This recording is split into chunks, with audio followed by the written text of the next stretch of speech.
Bueno, vamos a orar.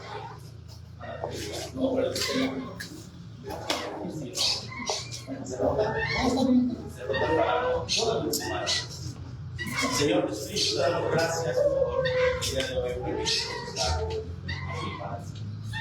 Iglesia, Padre, bendice a tus hermanos, tiempo de bendición. Donde quiera que estemos, Señor, tu palabra, Padre, perdona nuestra falta de interés, Señor. Te pedimos, Señor, que muevas nuestras corazones. Pido, Padre, que obres en cada uno de nosotros y es el voluntad, Señor, para hacer conforme a tu palabra. No nos permitas, Señor, ser llevados por nuestra propia concupiscencia, Señor, sino que ayúdanos a arrepentirnos y a permanecer en tu voluntad. Padre, y tus palabras, y que la palabra sea para edificación de los hermanos y para edificación de la iglesia, y para todo aquel que no cree en ti pueda conocerte y ver, Señor. Pido, Padre, que tú eres en esta predicación, en este pequeño mensaje, que sea tu palabra la que sobresalga para el nombre de nuestro Jesús. Amén. Bueno, vamos a... Déjenme ver nada más algo aquí. Creo que ya está. Vamos a ver. Quise empezar, porque ya hemos visto a el nombre José, que su nombre era el hijo de consolación, Bernabé. Pero ya no vamos a hablar de Bernabé. El último tema de Bernabé fue que aún los grandes como Bernabé pueden equivocarse, pueden arrepentirse y pueden hacer cosas después de la vida. Y hoy quiero empezar con algo básico de lo que normalmente hablamos como cristianos. En el libro de Hebreos, capítulo 9, 27 y 28. Este texto es uno de los textos que normalmente predico en los barrios. En el libro de Hebreos, capítulo 9,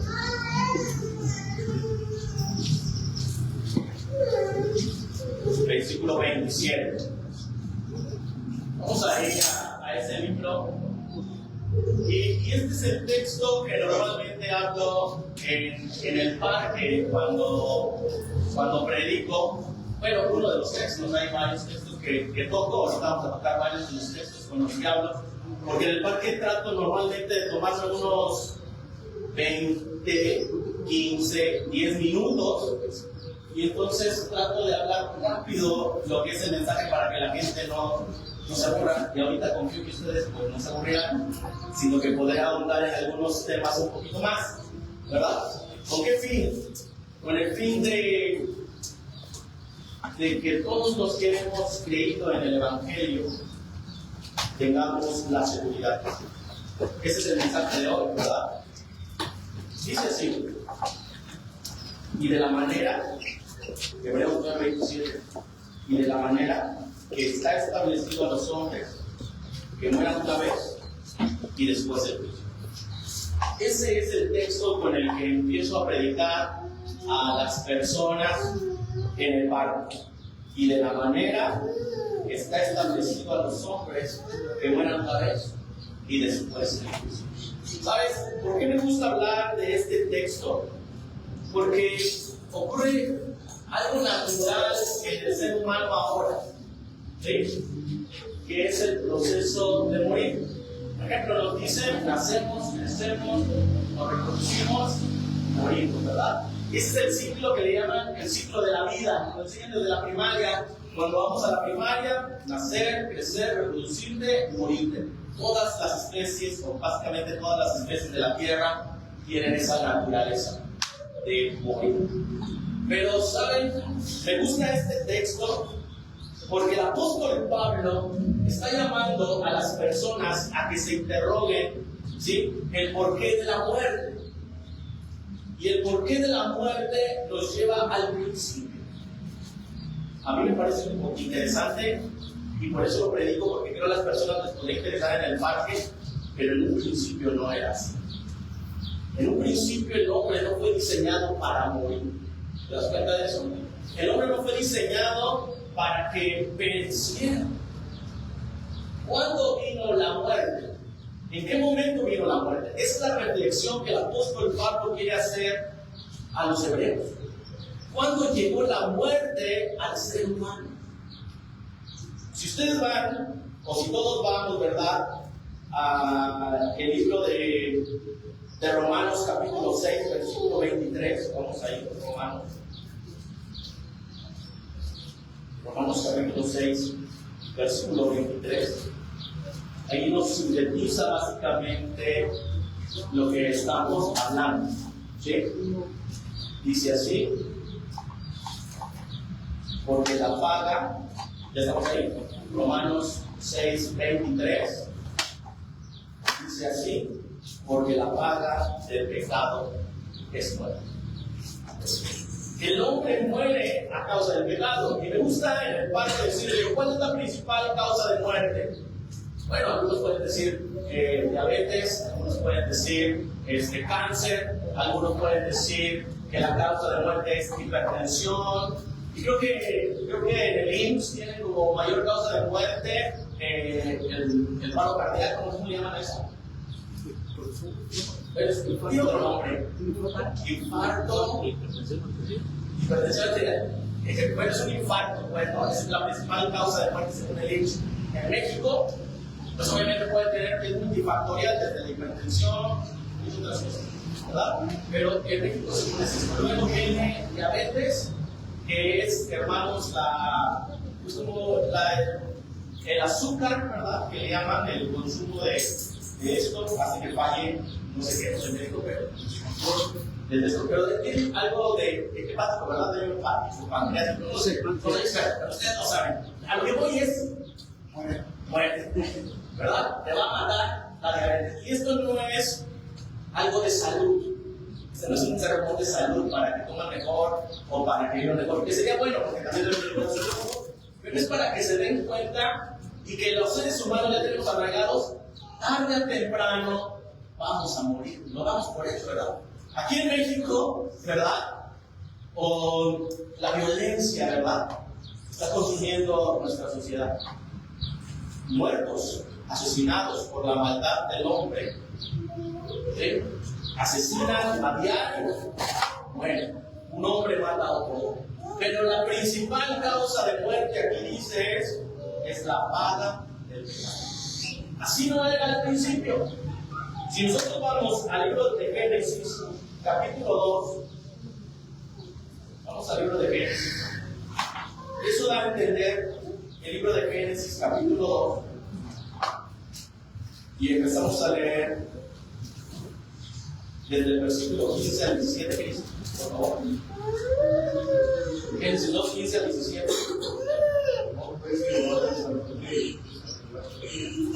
Para que lo lavará y lo lavará. Mandó que vaya esa noche diciendo: todo árbol del huerto comerás, y el árbol de ciencia de Dios de hermanos comerás de él, porque el día que él comieres, así es. Dice ahí: porque el día que de él comieres, morirás. Entonces, ¿cuál fue el primer pecado? Pues desobedecer a Dios, ¿verdad? El hombre desobedece a Dios. Pero se fijan, da a entender que el hombre no moría. Eso es lo que entendemos aquí. El hombre no obliga. Si el hombre, si Adán, nuestro primer padre, no hubiera tomado del árbol del fruto, no moriría. La desobediencia a Dios trae la muerte. Y si nosotros leemos la historia, si nosotros leemos la historia de Génesis, vemos que ellos comen del fruto y no caen muertos. Pero ellos están muertos. ¿Sí? ¿Y a qué nos referimos con esto? Todo lo ligamos a algo que ocurre. La muerte es una ruptura, ¿verdad? Es una condición de separación con Dios. Ellos ya no tienen una comunión con Dios. El hombre está separado de Dios. Dios, aún así, dio misericordia al hombre. ¿A qué me refiero? No cayó muerto. Dio tiempo de que se arrepintiera. ¿Verdad? Eso lo veremos más adelante. Pero lo que quiero recalcar es que ahora vemos también a las personas que están haciendo sus cosas, van de compras, comen, ven fútbol, juegan fútbol, juegan todo deporte, hoy están en el fútbol, ¿verdad? En esta fecha principalmente. Estudian, tienen sus trabajos. O sea, ¿a qué voy con esto? Parece que viene. Y vean lo que acabo de decir, parece que viene. Pero en realidad, todas las gentes están muertas. La condición del hombre a causa del pecado es que están muertos. Así lo dice la palabra de Dios. Y esto es lo que yo trato de mostrar a las gentes, que están muertos. Están muertos a causa del pecado.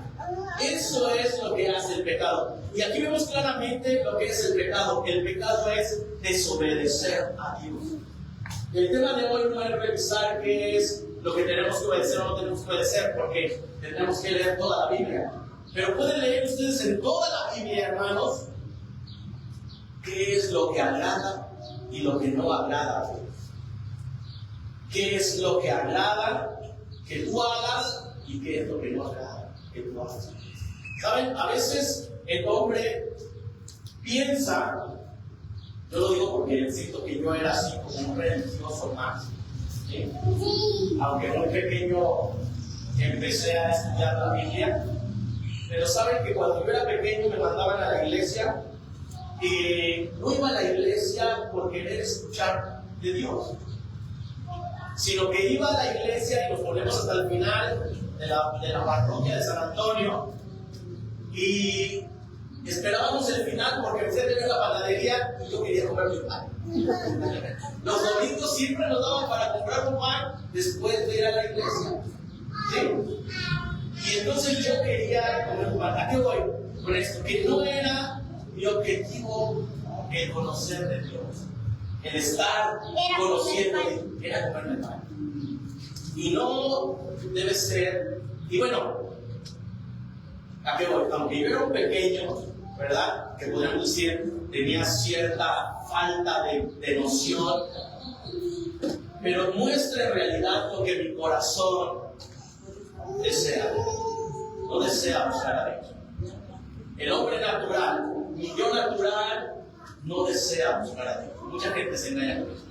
Mucha gente se engaña creyendo que yendo a tal religión, o a tal iglesia, o siguiendo tales cosas, van siguiendo. Muchos se encuentran con filosofías y dicen, esto es lo que yo quiero seguir, la forma que yo quiero seguir. Quiero que veamos en el libro si quieres, vamos a ver el libro de Romanos 1. Este es el otro texto que leo cuando voy a predicar. Romanos 1.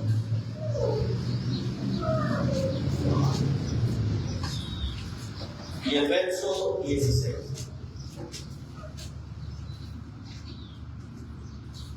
El apóstol va a empezar a hablar del Evangelio y dice que no se avergüenza. Romanos capítulo 1, versículo 16. Este es uno de los libros que deben de leer cuando me preguntan, ¿cómo empiezo a leer la Biblia? Lee Romanos. Lee Romanos.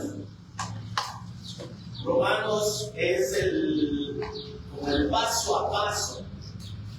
Nos describe cómo somos sin Dios.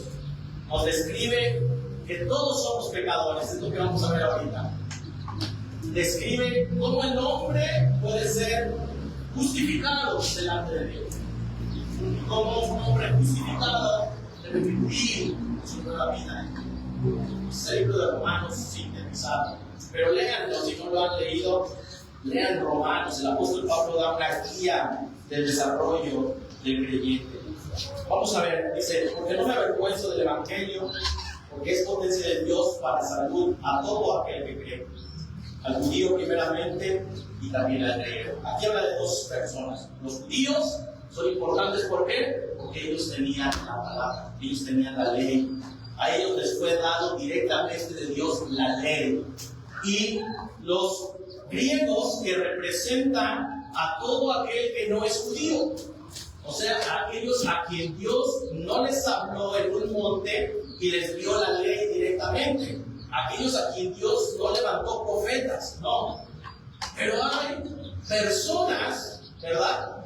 Dentro de los griegos, y no solamente de los griegos representan a todos los judíos, o sea, a los gentiles. Así le llaman. Cuando tú escuches en la Biblia que habla de los gentiles, son todas aquellas personas que no son judías.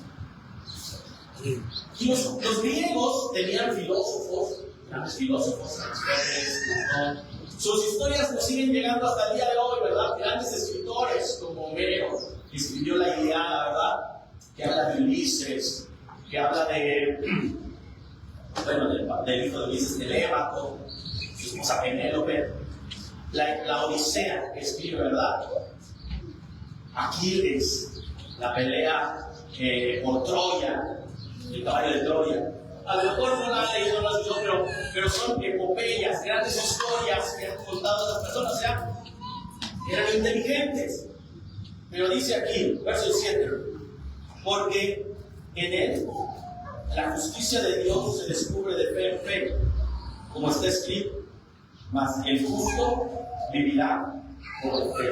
Y después de no por las obras, sino por fe. Luego dice el verso 18, porque manifiesta es la ira de Dios del cielo contra toda impiedad e injusticia de los hombres que detienen la verdad.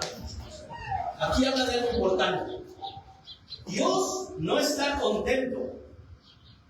Muchos piensan, ¿verdad?, que Dios no se enoja, pero aquí dice la ira de Dios del cielo contra toda impiedad e injusticia.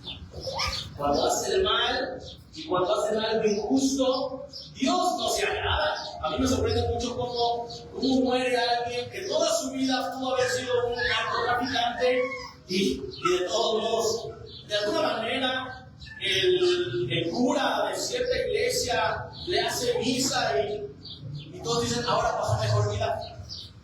No es posible eso. Dios está airado con los hombres injustos e impíos. La condición o la forma en como Dios ve al impío es que no hace piedad, hace lo contrario a lo que es piadoso, e injusto, aquel que quebranta las leyes. No está Dios contento con ellos. ¿Sí? Esa es una falsa creencia de que Dios siempre está como amoroso. No, Dios aborrece el pecado. Dios aborrece la maldad. Dice aquí, versículo 19, porque lo que de Dios se conoce, a ellos se manifestó. Porque Dios se lo manifestó. Porque las cosas invisibles de Él, aquí da unas cualidades de Dios, Él es invisible. Su eterna potencia, Él es poderoso. Y divinidad, Él es Dios, se echan de ver desde la creación del mundo, siendo entendidas por las cosas que son hechas, de modo que son inexcusables. Él dice, ustedes pueden ver la creación, todo lo que Dios ha hecho. Ustedes deberían de entender que existe un Dios que ha creado todas las cosas. Eso es lo que les está diciendo. De modo que son inexcusables. O sea, aunque los griegos no les llegó la ley de Dios directamente por un profeta como Moisés en un monte, ellos tendrían que haber recapacitado y pensar: ¿quién creó todo esto? Debe de haber un Dios, un todopoderoso, alguien invisible que creó todas estas cosas. Dice ahí, versículo 21, porque habiendo conocido a Dios, se entendieron ellos, reflexionaron que debía de existir un Dios, y lo vemos en sus creencias, no solamente en los griegos, en los fenicios, en los mesopotámicos, en todas las tribus casi siempre vemos que hay dioses. Porque habiendo conocido a Dios, no le glorificaron como a Dios, ni dieron gracias. Antes se desvanecieron en sus discursos, y el necio corazón de ellos fue entenebrecido.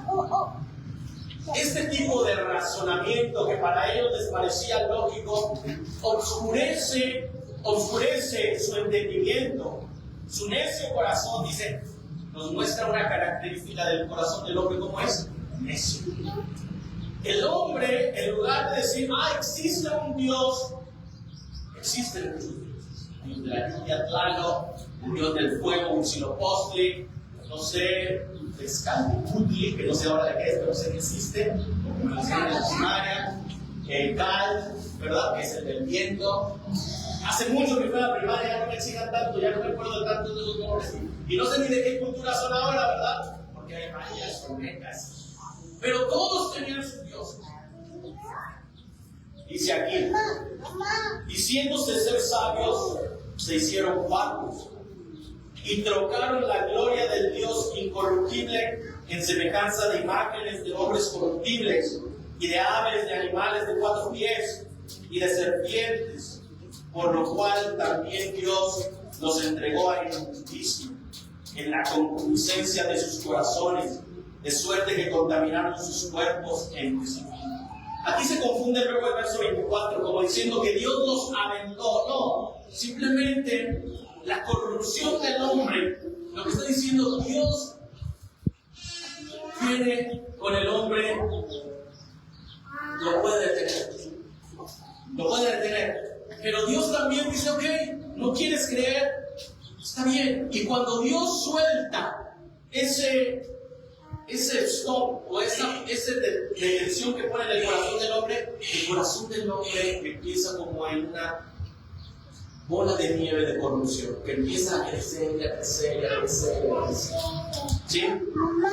Dios los entrega a la inmundicia, dice, en la concupiscencia de ¿qué? De sus corazones. La concupiscencia estaba en el corazón del hombre y la revela, dice, empieza a ver cómo el hombre corrupto, los cuales mudaron la verdad de Dios en mentira, honrando y sirviendo a las criaturas antes que al Creador. Glorifican al sol, glorifican a la lluvia, glorifican a la luna, en vez de al Creador, dice, y el cual es bendito por los siglos. Amén. Por esto Dios los entregó a afectos vergonzosos, pues en sus mujeres mudaron el natural uso en el uso que es contra la naturaleza. Del mismo modo también los hombres, dejando el uso natural de las mujeres, se encendieron en sus concupiscencias los unos con los otros, cometiendo cosas nefastas hombres con hombres y recibiendo en sí mismo la recompensa que continúa su estadio. Eso tiene mucho que ver como lo vemos hoy en día. Ya es, no podemos oponernos a lo LGBT porque vas a juicio, ¿verdad? Tu trabajo casi no puedes mencionarlo. Pero es algo que es corrupto. Es algo que no es agradable. Es algo que la concupiscencia del corazón de ellos los fue degenerando. Y como a ellos, versículo 28, no les pareció tener a Dios en su noticia, Dios los entregó a una mente depravada para hacer lo que no pudieron. En este texto me gusta detenerme cuando estoy en el parque, porque dice ahí, ¿cómo empieza el declive del hombre? Cuando no quiere tener a Dios en su noticia. Y una cosa es, ¿verdad?, pensar, yo sigo a Dios, pero hermanos, la mayoría de la gente no lee la Biblia, no hace oración, ¿sí? No tiene medios de gracia, ¿verdad? Como se decía hace unos instantes, a la reunión, ¿verdad? No se congregan. O si se congregan solamente es porque sí, para ser vistos o para tener una comunión familiar. Dicen, pues para no tener problemas con mi esposa, no tener problemas con mi esposo. No, hermanos. Nosotros nos reunimos para glorificar a Cristo, ¿verdad? Ese es nuestro propósito. Pero fíjense lo que dice aquí. A la mayoría de las gentes no quieren tener a Dios en su noticia. Eso es por lo cual el hombre empieza a degenerarse. Yo les pregunto a ustedes, no me lo contesten, pero ¿cuántas veces leen la Biblia? ¿Al día? ¿A la semana? ¿Al mes? ¿Cuánto queremos tener a Dios en nuestra noticia? Es algo que el hombre natural no quiere hacer, hermano. Leer la Biblia. ¿Cuánto oramos en el día a día? Es algo que el hombre natural no quiere hacer. No queremos orar. Nos cuesta orar. Esto es por nuestra carne, la concupiscencia de nuestra carne. Si nosotros, hermanos, que tenemos ahora el Espíritu de Dios y que nos mueva a decir, oye, lee la Biblia, oye, ora por tu hermano.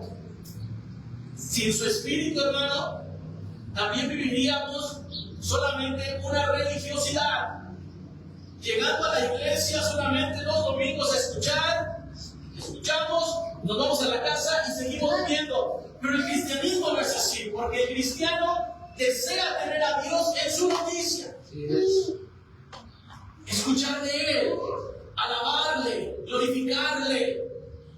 No quiere decir, hermanos, que no vamos a hacer nuestras labores, pero aún en nuestro trabajo tratamos de hacer muy bien nuestro trabajo. ¿Por qué? Porque nos lo manda el Señor y de esa forma le glorificamos. A nuestra familia la cuidamos. ¿Por qué? Porque de esa forma glorificamos a Dios. Todas las cosas que hacemos son para glorificarle, para que nuestro entorno, que nos ven, que nos rodean, digan, ¿sabes qué? Mira, ellos creen en un Dios verdadero. Pero aquí dice, ¿verdad?, que al hombre natural le parece no tener a Dios en su noticia. ¿Y qué pasa cuando una mente empieza a depravarse, empieza a hacer lo que no conviene? Y me gusta predicar esto porque yo sé que muchas de estas cosas ellos se identifican. Dice el 29, estando atestados de toda iniquidad, de fornicación, de malicia, de envidia, de maldad, llenos de envidia, de homicidios, de contiendas, de engaños, de malignidades, conjuradores, detractores, aborrecedores de Dios, injuriosos, soberbios, altivos, inventores de males, desobedientes a los padres, necios, desleales, sin afecto natural, implacables, sin misericordia. Ese es el hombre sin Dios. Ese es el hombre sin Dios. ¿Y qué es lo que vemos nosotros? Estas cosas las vemos ahora en nosotros, hermanos. Hay cosas de estas que nosotros tenemos en nuestras vidas. Esta naturaleza está en nosotros. Lo conocemos perfectamente. No somos, como dice el apóstol Pablo, no somos mejores que ellos. Esto aún está en nosotros. Algunos pueden decir, por ejemplo, me gusta hablar de homicidio, porque decimos, no, es que yo nunca he asesinado a nadie.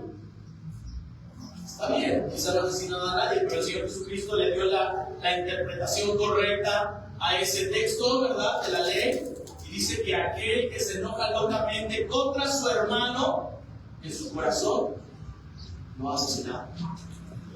¿Te das cuenta cuando te enojas locamente? Decimos, no hemos asesinado. ¿Has aborrecido a alguien tanto que le has deseado la muerte? Es esto lo que está hablando. En nuestro corazón hay estas cosas. Y Dios les está diciendo al hombre natural, tiene estas cosas: contiendas, engaños, malignidades, murmuradores, detractores, aborrecedores de Dios, injuriosos, soberbios, altivos, desobedientes a los padres, ¿sí o no? Desobedientes a los padres.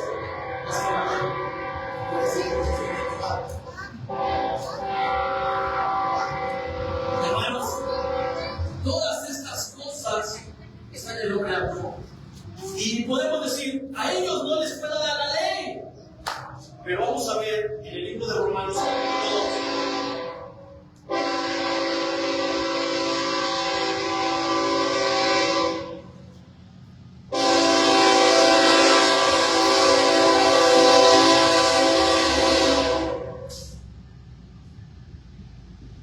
El capítulo 1 de Romanos se enfoca, ¿verdad? El capítulo 1 de Romanos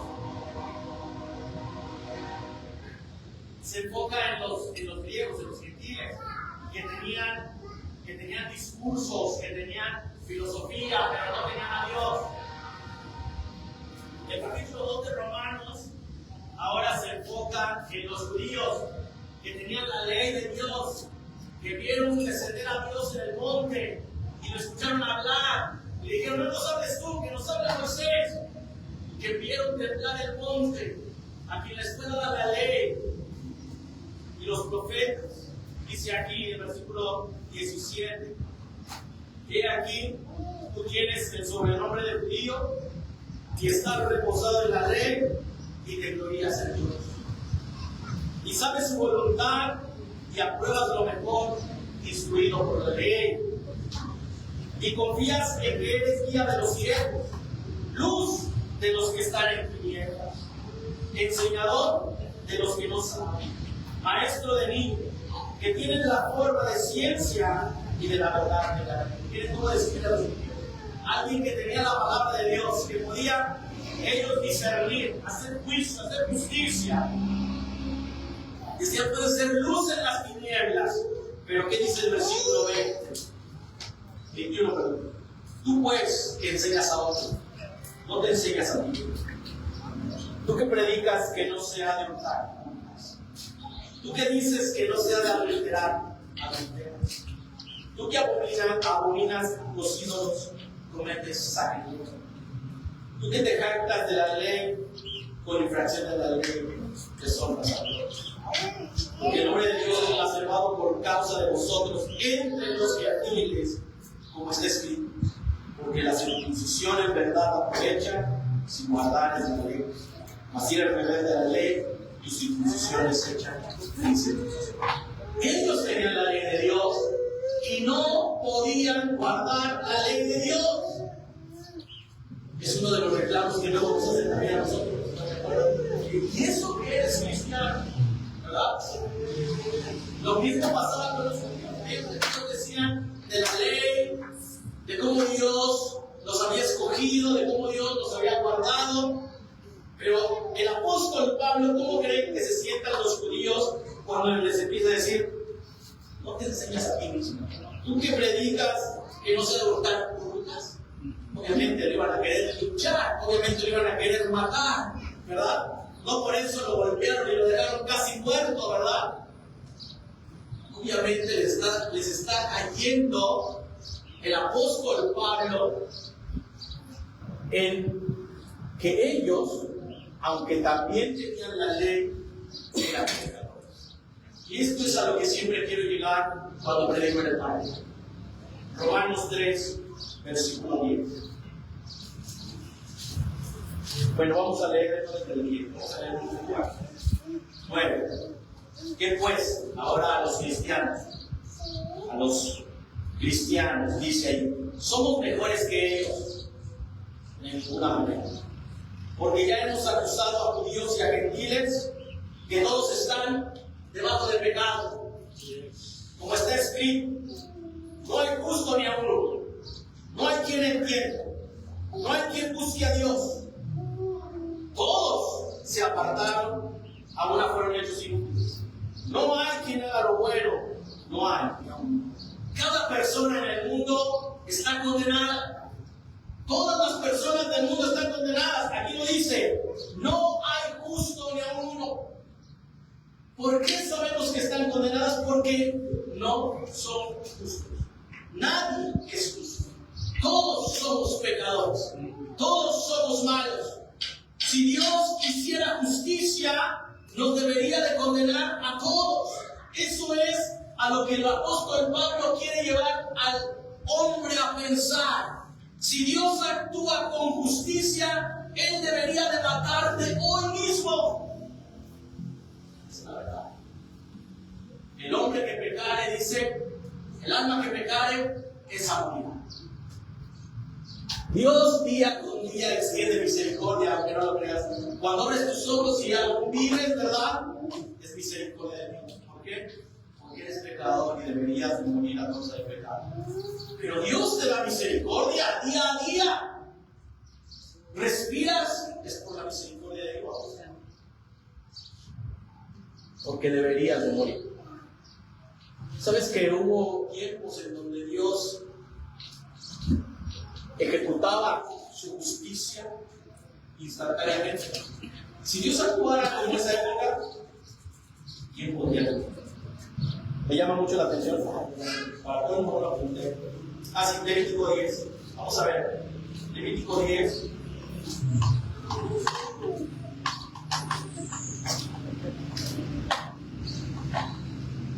Mira, hermanos, si Dios ejecutara su justicia a rajatabla, como decimos hoy, dice ahí, y los hijos de Aarón, Nadab y Abiú, tomaron cada una su incensario y pusieron fuego en ellos, sobre el cual pusieron perfume, y ofrecieron delante de Jehová fuego extraño que Él nunca les mandó.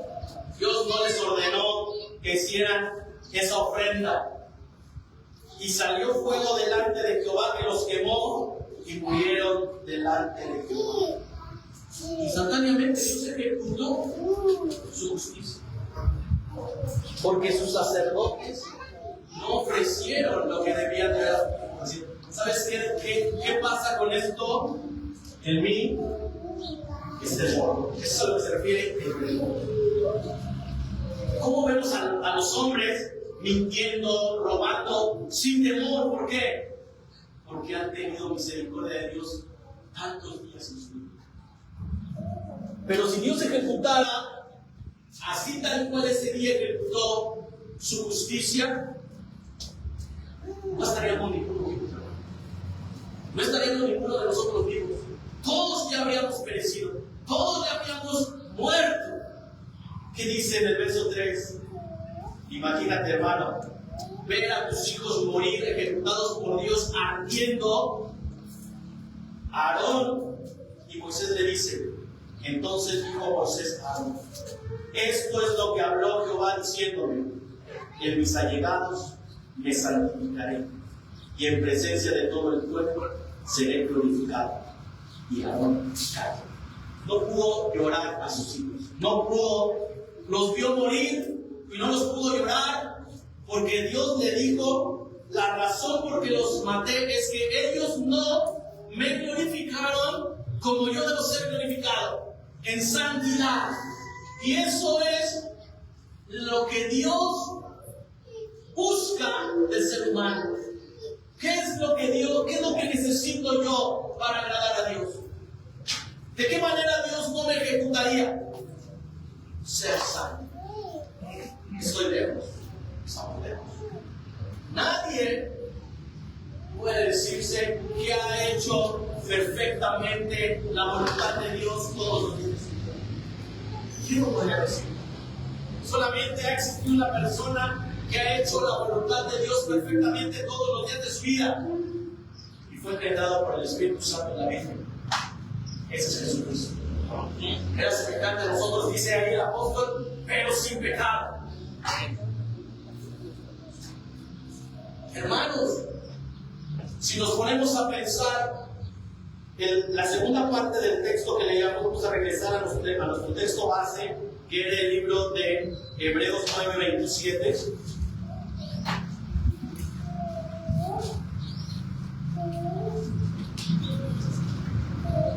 Esto es lo que el apóstol Pablo quería hacerles pensar a las personas.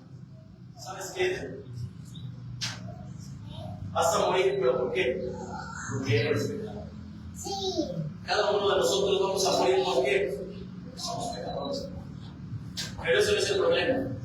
Dice ahí, y después, en el versículo 27, y después, ¿estás consciente, hermano, de que viene un juicio contra ti? Y que la persona, bueno, y que quien te va a juzgar es alguien santo. ¿Sí te das cuenta de eso? ¿Te das cuenta que el Dios que te va a juzgar es el Dios santo? Y que ese Dios santo tiene poder para juzgar. Porque has desobedecido su ley. Porque has desobedecido y vivido como tu corazón y tu corazón ha deseado. Eso es lo que el apóstol Pablo les dice. No les quiere decir vas a morir. Sí, si les digo vas a morir, todos vamos a morir. Pero el apóstol Pablo quiere que reflexiones y les diga, ¿saben qué? ¿Por qué voy a morir? Porque soy un pecador. Porque día con día he desafiado a Dios pecando. Porque día a día he traicionado a Dios desobedeciéndole. Porque día a día he llevado la contra a Dios. Eso es lo que ellos quieren que reconozcan. Y que entiendan que día a día que mienten, que roban, que blasfeman, que se enojan locamente contra sus hermanos, que día a día que adulteran, que fornican, que día a día que hacen cualquier cosa de maldad, están ofendiendo a Dios y Dios los llamará a juicio. Por ejemplo, ahorita que hablamos de fornicación, ¿verdad? Podemos decir, yo nunca he fornicado, yo nunca he adulterado, nunca he engañado a mi esposa o a mi esposo. El Señor Jesucristo también le valoraba, porque muchos se jactaban de eso, pero dice, aquel que voltea a ver a una mujer, algo dice hablar, en su corazón adulterado. ¿Te das cuenta? Ahora volteas en una televisión con una mujer exhibiéndose y en nuestro corazón deseamos eso.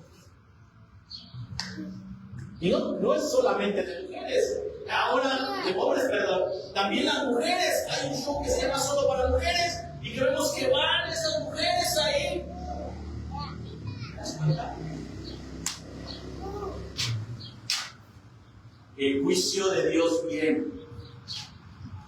Y eso les predico a las personas, obviamente con ustedes me extendí mucho más, pero esto les predico en el parque para indicarles que están condenados, que cada persona en el mundo está condenada, que cada persona en el mundo merece ir al infierno, cada persona, porque todos hemos fallado. Eso es lo que quiero hacer, confrontar a las personas con su condición de pecado, porque muchas personas van por ahí creyendo que agradan a Dios o iban algunas veces a la iglesia. No, para agradar a Dios necesitas santidad. Sin la santidad nadie verá al Señor. Para agradar a Dios necesitas santidad. Yo creo que lo vamos a dejar para la siguiente sesión que me toque, porque no lo alcanzamos, ¿verdad? Pero miren lo que se preguntaban antes.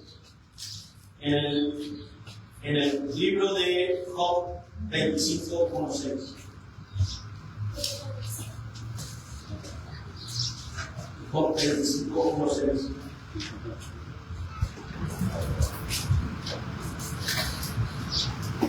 Dice ahí, vamos a ver desde el versículo 4 primero. Job 25:4. ¿Cómo pues se justificará el hombre con Dios? ¿Y cómo será limpio el que nace de mujer? He aquí que ni aún la misma luna será resplandeciente, ni las estrellas son limpias delante de sus ojos. ¿Cuánto menos el hombre que es injusticiado? El Hijo del Hombre también es injusto. ¿Cómo puedo justificarme con Dios? No es algo nuevo. ¿Saben que Job es uno de los libros más antiguos? Es algo que se viene preguntando a aquellos que tratan de buscar a Dios. ¿Cómo puedo yo? Porque ellos se analizaban, siendo imperfecto, puedo agradar a Dios. Si la luna que es resplandeciente, dice, ¿verdad? Y las estrellas no son limpias. Ellos lo relacionan porque las estrellas emanan luz y brillan en medio de la oscuridad. Pero dice, delante de tus ojos no son limpios. Dice, cuanto menos el hombre que es un gusano. Y lo relaciona porque el hombre en su naturaleza está en la tierra. ¿Sí?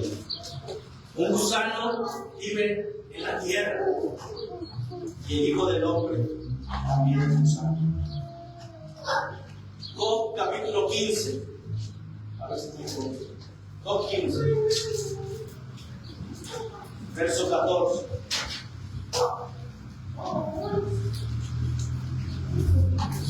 ¿Qué cosa es el hombre para que sea limpio y que se justifique el nacido de mujer? Dice en el verso 14. Job 15, 14. ¿Qué cosa es el hombre para que sea limpio y se justifique el nacido de mujer? Mira cómo muchas personas van creyéndose que son limpios delante de Dios. ¿Cuántas personas ves que dicen, no, es que Dios me va a juzgar y yo estoy seguro que puedo agradar a Dios? No. El apóstol Pablo deja claro que todos somos corruptos. Y Job dice, ¿qué cosa es el hombre para que sea limpio y que se justifique?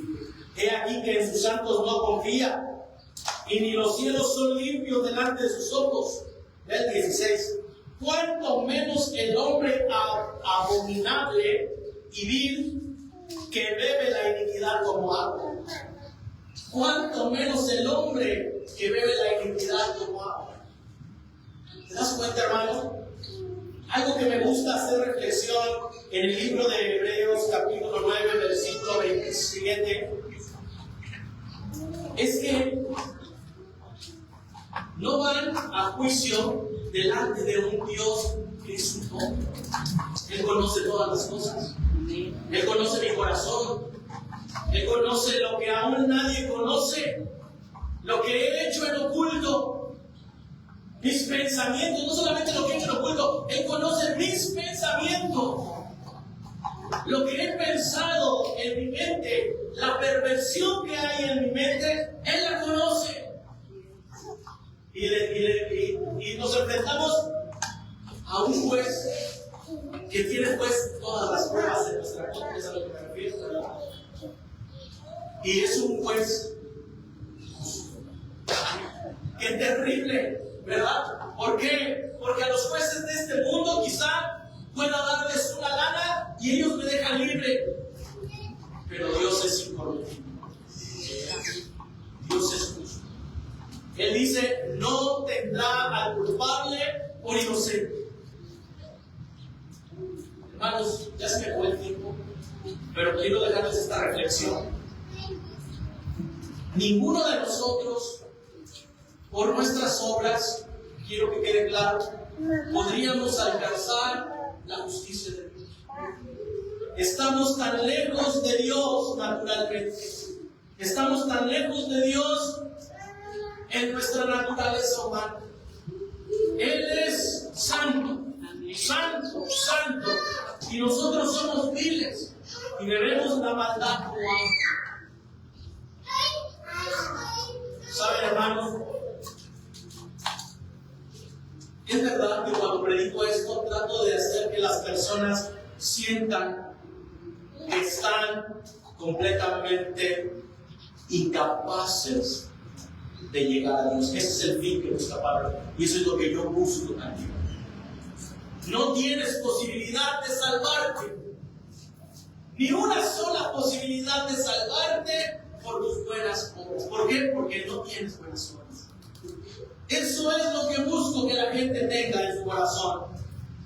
Que llegue el temor a su corazón de que si mueren hoy, serán juzgadas por un Dios santo y justo, que es capaz de decirles maldito al fuego eterno. Eso es lo que ellos nunca creen. Cuando leo Mateo 25, en donde Dios les dice maldito al fuego eterno, Dios puede decir esas cosas. Dios puede decir esas cosas. Maldito al fuego eterno.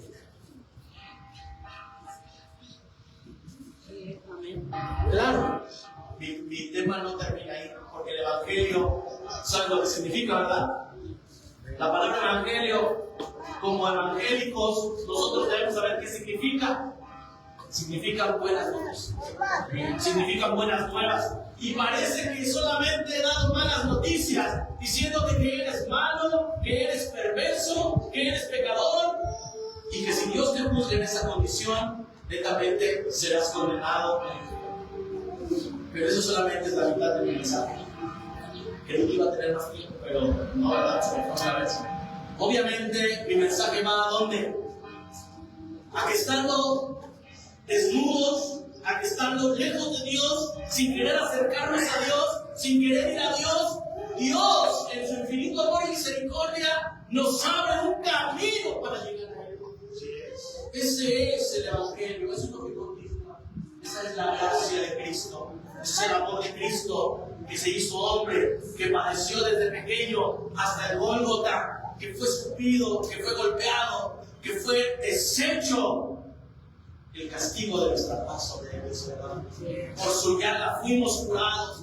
Ese es lo que predico. No busco simplemente dejar al hombre en la desesperación con su culpa enfrente de Dios. No. Busco que volteen la esperanza. ¿Dónde está Cristo? Allá está la esperanza de Cristo. Aquí está la esperanza que es Cristo. Abre tus ojos y ven a Cristo. ¿Por qué quise predicar esto aquí en la iglesia, hermanos? Porque aquellos que no han conocido a Cristo, aquellos que no han entregado sus vidas a Cristo, vengan a Él. Porque si no vienen a Cristo, serán condenados. No importa que hayan estado toda su vida en la iglesia. Si no nos arrepentimos, dice Jesucristo, les dijo a los que les cayó la torre de Siloé, ¿verdad? Si no se arrepienten, ustedes también perecerán. Eso es la que de Cristo y es la segunda parte de lo que vamos a hablar próximamente. Bien, espero que recuerden eso. Ya saben que hay un resumen de media hora y luego te voy a presentar. Hermanos, si hoy tienen alguna pregunta o alguna duda, y si no entienden cómo venir a Cristo, pueden preguntar. Eso es lo que les nosotros el día de hoy. Que vean que cuán corruptos somos y de cuán grande corrupción nos puede librar la preciosa obra de Cristo, la vida de Dios. Eso es lo que siempre vamos a orar. Señor Jesús, te pido que ordes en nuestras vidas, Padre, que el Evangelio que nos has dado nos ayude, Señor, a vivir vidas conforme a tu voluntad. Te pido, Padre, que tú abras el entendimiento de nuestros hermanos, que aquellos que no han venido a ti, Señor, se postren delante de ti, que cambien sus vidas conforme a tu palabra, y que aquellos que hemos confesado, Señor, vivamos conforme a tu palabra, dando frutos de arrepentimiento. Ayúdanos, Señor, a vivir conforme a tu voluntad. Ayúdanos, Señor, a vivir conforme a tu palabra. Te pido, Padre, que bendigas esta iglesia de nuestros hermanos. Salva a aquellos que no son salvos, Señor. Llena su corazón, ilumina sus vidas, dales que se arrepientan. En el nombre de Cristo, lo pido. Amén.